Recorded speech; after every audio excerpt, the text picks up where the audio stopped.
Drizzle taps lightly on the leaves all around us, the smell of pine rich in the air as we creep through the undergrowth, my granddad and I. I run my tongue along my teeth, focusing. I raise the rifle a little higher. A nosler, a way higher quality weapon than I should be using. The thing is wasted on me. I'm an appalling hunter. I'm not even sure if I agree with it, to be honest. Hunting, I mean. Ethically speaking, I mean, my granddad and I eat basically everything we kill, and to be honest, I don't kill a whole lot. I send many of my shots deliberately wide. I just do this to hang out with him, really. He's a fascinating man, and the guy likes taking me out into the woods, so I just go along with it. It's fine. It's good quality time that I'm lucky to have. But we're stalking a pair of deer right now. Big things as well. I'm pretty sure the creatures know we're here, but you can get surprising close provided you don't actually give off any sign that you're trying to shoot them. Stay low, Robbie. He murmurs through the side of his mouth. Move to your right past the bush, then it's a clean shot. Take it when ready. I like my name. Named after the man beside me, as it happens. Robert. He being Robert I. And me of course, Robert too. I nod and creep into position, taking careful aim as instructed. I see a thumbs up in the corner of my eye, and I shoot. I miss. The sound ricochets around the forest and birds burst from a nearby tree, shooting up towards the sky. The deer wheel round in a panic and make to leave. Got him, my granddad mutters and raises up from behind the bush, bringing his rifle with him and firing off a quick shot. My ego is somewhat relieved by the fact that he misses too. And we both watch as the deer disappear into the undergrowth and shadow of the forest. The man lowers his weapon and looks at me. I do the same and give him a shrug. We hold eye contact for a second. Then he breaks with a chuckle, shaking his head. Damn it, Robbie. Every time I think I've taught you something, you manage to pull off some magnificent blunder just like that. Hey, well, you know what they say, you shouldn't judge a fish on its ability to climb a tree. I ain't judging you on your tree climbing ability. You're my grandson. I'm judging you on your ability to swim, fishy. I point to the shattered branch my granddad caused when he fired his shot. I truly am learning from the best. Bastard, he snorts with a laugh, thumping me on the chest. Come on, let's track him. Plenty daylight left. We push around the bush and head through the little clearing, stepping over a fallen log and making to follow the route the deer both took. But my granddad suddenly stops and holds up his hand with his head cocked to the side. I pause likewise, waiting, holding my breath and listening intently. My ears hone in on the sound of rustling foliage and snapping twigs. It grows louder, heading towards us, in the exact direction the deer were running from. Jesus, my granddad grunts, they're coming back this way. They'll have seen him, but he is cut off by the sudden emergence of the deer through the bushes ahead, rushing right at us from the green, gloomy shade. Shit, I shout out loud in a panic. The deer make no attempt to run around us in the slightest and run instead directly towards our position. I raise the rifle and take rapid, shaky aim. Damn it, Steve, down. Grandad shouts, grabbing me by the sleeve and hauling me to the forest floor, back behind the log. Steve, the air escapes me as I crash with my granddad down to the ground, and the deer jump right over us. My granddad instantly takes position, cocking and aiming his own rifle over the top of the log, deathly focused. Something will have made him run like that. They'll have seen a wolf or a bear. A wolf, a bear. I'd be surprised to see either at this time of day. But as I said, something made them run. My granddad remains cool and composed, the barrel of the rifle fixed on the damaged woodland ahead and along the deer's path. I stick close, watching out in all directions in case we are approached from the side, gun cocked and heart pounding. But nothing comes. We wait for a tension-laden minute. Then another, muscles aching with the stress of simply holding ourselves in preemptive positions. But as I said, nothing else comes towards us. My granddad cautiously gets to his feet. Weird, he mutters. We'd better move on out of here. Come on, stay alert, but let's go. I nod in reply, and together we make a swift but carefully exit from the little grove, heading back through the woods and retracing our steps. After what I hope is something of a safe distance, I ask my granddad a question. Why'd you call me Steve back then? When the deer were coming at me, you called me Steve. You said, Steve, get down. Huh, is that so? My granddad asks, scratching his chin. I don't know. You know Steve though, right? Old friend of mine. I swear I've mentioned him before. I consider. Yeah, maybe. Once or twice. Grandad shakes his head. I've definitely talked about him more than that. You probably weren't listening. He sighs. It was just the moment, I suppose. The way you were standing. The deer coming right at you, raising your gun. What would have happened if you'd shot one? It would have gone right down and knocked you out with it. I don't know, it wasn't all that big. It was bigger than you're giving it credit for. And at that speed, would have flattened you. It's what I told Steve all those years ago. He did the exact same thing, the idiot. What's he up to these days? My granddad does not reply. He only looks out into the depths of the forest. We're atop a high hill, and the trees give way to a view across a deep, green valley. The sky is gray overhead. The man tuts and shakes his head. Steve isn't around much anymore. Oh, sorry, he's not. He's not dead, is he? My Grandad grimaces. I don't know exactly. You don't know. Look, just drop it, kid. A story for another day. Let's just get back to the campsite. Took that rabbit we caught earlier. He pauses, putting out a hand, and I stop at once, following his line of sight. I hadn't even spotted it, but it chills my blood to see it now. Gives me the shivers even remembering. We stand only a few feet away from a deer. It's one of the same deer as before, I'm sure of it. Neither of us had spotted it because the thing is standing entirely still, like a statue, a taxidermy, almost. The hell, Grandad whispers, staring at the creature in surprise. He squints and then leans over to me. Its breath in, though only barely. Look down there at its chest. I do so, taking the spectacle in. The deer has one hooved foot placed against the trunk of a tree, which in itself is quite curious already. But the animal does not move, even slightly. It does not blink. Hey, my Grandad barks, then louder, hey. He claps his hands, but the deer does not react. Then, in time with a sudden flurry of water from the rain-soaked leaves above us, the deer slowly turns its head, all the way around, until it is staring at my Grandad and myself, one eye on each. My stomach drops, though I am unsure as to why. The deer is. I don't know. Something is wrong. The thing must be sick, my Grandad murmurs. We'll take a different route back, go wide of this creature. We're too close already as it is. Yeah, I mumble, and the two of us edge away and through the undergrowth, taking a new direction as the deer watches us go, deathly silent. I shiver as it at last passes out of sight, lost behind us to the watery green shadows of the forest. Later that night, after returning to camp and preparing and eating our catch, I bid my Grandad goodnight and crawl into my tent, zipping the flaps up after me. I fumble round in the near darkness for a while, my lamp casting intense, black shadows out in all directions as I shift it from place to place, trying to work my way into my sleeping bag. It doesn't feel particularly cold at the moment, but the temperature has the potential to suddenly drop at any given minute, and I don't want to wake up frozen solid at 3 a.m. As it happens, I don't. I awaken at 3:15, not frozen, but slick with sweat, roused from a dreamless slumber. My ears prick up at the sound of rustling and snuffling outside. Right by my tent, I hold my breath and grit my teeth. It's this fear of the unknown that gets me. It's probably just a rabbit, or a hare. But the possibility that it could be something larger, something more dangerous, is impossible to ignore. For some reason my mind does not go to an image of a bear, or a mountain lion, or anything like that. It goes to the deer, frozen in place, eyes unblinking, head turning as it watches my Grandad and I pass by. Something presses up against the tent, right by my head. I wince and stare at the bulging material through the darkness. I try not to think about the fact that I am separated by the beasts of the forest by a pair of what are effectively thin, flimsy sheets of fabric. Just ignore it, I tell myself. Ignore it and it'll go away. I quietly roll over and scrunch up my eyes, determined to be a man and to not get frightened by the presence of some raccoon or squirrel. The creature sniffles some more, rustling about in the grass, in the dark. My heart rate increases as I hear the thing pawing against the tent's outer lining.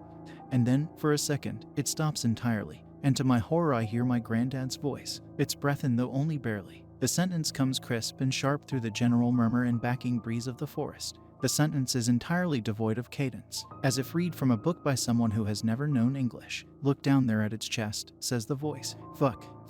Panicking now, I do not know what I am supposed to do. It's my Grandad outside, playing a prank on me. It has to be. It must be, because there is literally no other explanation that makes sense. Regardless of the fact that this is entirely out of character, regardless of the fact that I have never heard the man speak in such a way, even in humor, in his entire life.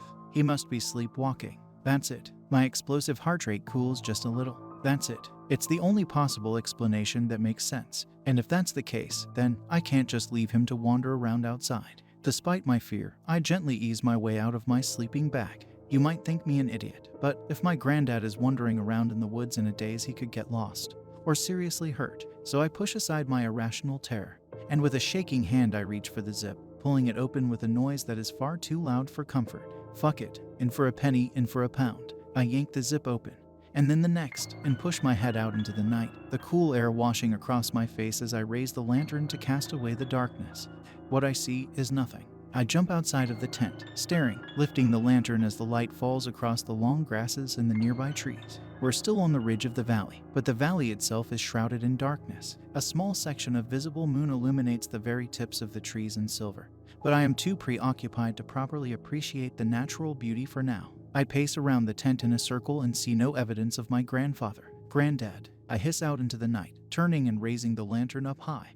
Still, nothing. Something chirps softly from between the branches of the deep woods. I turn to face it with throat dry, but the trees give away no secrets. I cross the grass and crouch down by my granddad's tent. The zip remains closed. "Grandad," I whisper, to no response. I try again, a little louder. "Grandad." I hear a groan and a grumble from inside. "Huh," I hear him mutter, then, "The hell? Grandad, are you good?" "Of course I'm good.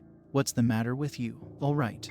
Nothing. See you tomorrow." He murmurs something under his breath, and I hear the rustle of his sleeping bag as he rolls over. I stand up straight and stare out into the night. For a second time, that chirping sound rings out from the branches, and I make a hasty return to my tent, zipping the thing up tight and secure, shivering as I try to force myself back to sleep. It takes a long time, and I do not recall drifting off. My dreams are disturbing, and are largely comprised of the discovery that something crept into my tent, dream distorted and warped into an impossible size. My dream self scrambles around from place to place as a nightmare slithers and swims through the shadows like water. It is a welcome relief when I awake safe and sound, to the faded glare of tent-filtered, morning sunlight shining into my face. "Ugh," I mutter, sitting up straight and groggily rubbing my eyes. For a second or two the reality of last night blurs into the dreams. But as I remember the truth, that bitterly familiar anxiety settles back in. I clamber out of the tent into the warming morning air to find my granddad washing his face in a pot of water. "Mornin'," he grunts. "How you feel this morning?" "Not great, to be honest," I reply. "You were sleepwalking last night." Grandad glances up at me but continues with his routine. "No, I don't sleepwalk." "You were mumbling nonsense and bashing into my tent at like 3 a.m., I tell him. "I came to check on you, but you must have just gone back to bed." My granddad pauses and looks right at me. "So that did happen then? You're disturbing me. Thought I might have dreamt it." He stands up and scratches his jaw. "Tell me exactly what happened." I relay the story, and my granddad remains silent until its end. Slightly paled, he looks around at our surroundings, and down into the valley. "I fucking knew it," he mutters, almost imperceptibly. "It's the same place. The exact same place." "What?" I ask him. "What do you mean?" "I came here with Steve, once. I knew I'd been here before. I thought I'd picked the location pretty randomly, but I guess my subconscious had other ideas." "Grandad, I don't know what the hell you're talking about." He stares out over the valley and I follow his gaze. We watch as a small flock of dark birds flutters around in a circle above the trees. Again, and again, and again, around and around they go. He turns to look straight at me, his expression grim, perhaps even afraid, a little, and this unsettles me deeply. Nothing is supposed to scare that man. "Pack up, Robbie. Make it good, and be quick. We're out of here." In another atmosphere I might have questioned him, but the vibe is clear. I do as he says at once, and in silence, we quickly pack away our gear, loading up our backpacks with constant furtive glances to the trees. The forest has dried somewhat since yesterday's rain, but the sky overhead is still a swirl of gray. We set out beneath its gloom, all trace of our modest campsite thoroughly erased. My granddad's pace is a little faster than normal. Bracken and pine needles are crunched underfoot as he strides through the woodlands. He clenches his rifle a little tighter, too. I break the tension. "Grandad, what the hell is going on? What aren't you telling me?" "I was an idiot once before," Grandad replies, as a breeze whistles its way through the boughs of the trees. "And I lost a good friend. I won't let the same thing happen to you." We push through the bushes and pass by a large pond, surrounded by thick, tangled weeds. I glance over to the water. The water is a grim gray-green and covered in a curious, floating moss. The surface is broken by the heads of 3 deer, standing perfectly still. The entirety of their bodies below the necks are submerged, and they stare at us as we pass them by. On another day I might have found the sight quite comical, but right now I feel nothing but cold, biting fear. One of the deer rises up from the water, rippling it quietly, rearing up onto its hind legs, and my granddad grabs my sleeve and hauls me along. "Don't stop moving. We're getting out of here. Just keep going, Robbie." Our steps become faster, our breathing a little more labored. The trees rush by. Branches scratch at my arms and my face. We push out into a clearing, and my granddad skids to an immediate halt. "What is it?" I ask, panting. Something moves in the shadows of the trees, shifting between the branches at the clearing's opposite side. The hair at the back of my neck bristles, and I instinctively raise the rifle. The sounds of the birds and the breeze fade away, and the air itself seems to darken as the shifting shadow ahead draws closer. It is difficult, near impossible, to make out its exact shape through the layers of branch and foliage, but I swear I can see a rough, vaguely humanoid silhouette amongst the shadows and the dark, green-blown blur. "Did you come back for me, Robert?" whispers a voice. My muscles tense up in reaction to my name. Is it my name it speaks? Or my granddad's? My granddad sucks some air in through his teeth. He begins to carefully sidestep his way round the clearing, and I copy his movements. "You wouldn't leave me behind again, would you?" The voice is not dissimilar to the one I heard last night. It is different, sure, but the cadence, or lack thereof, is much the same.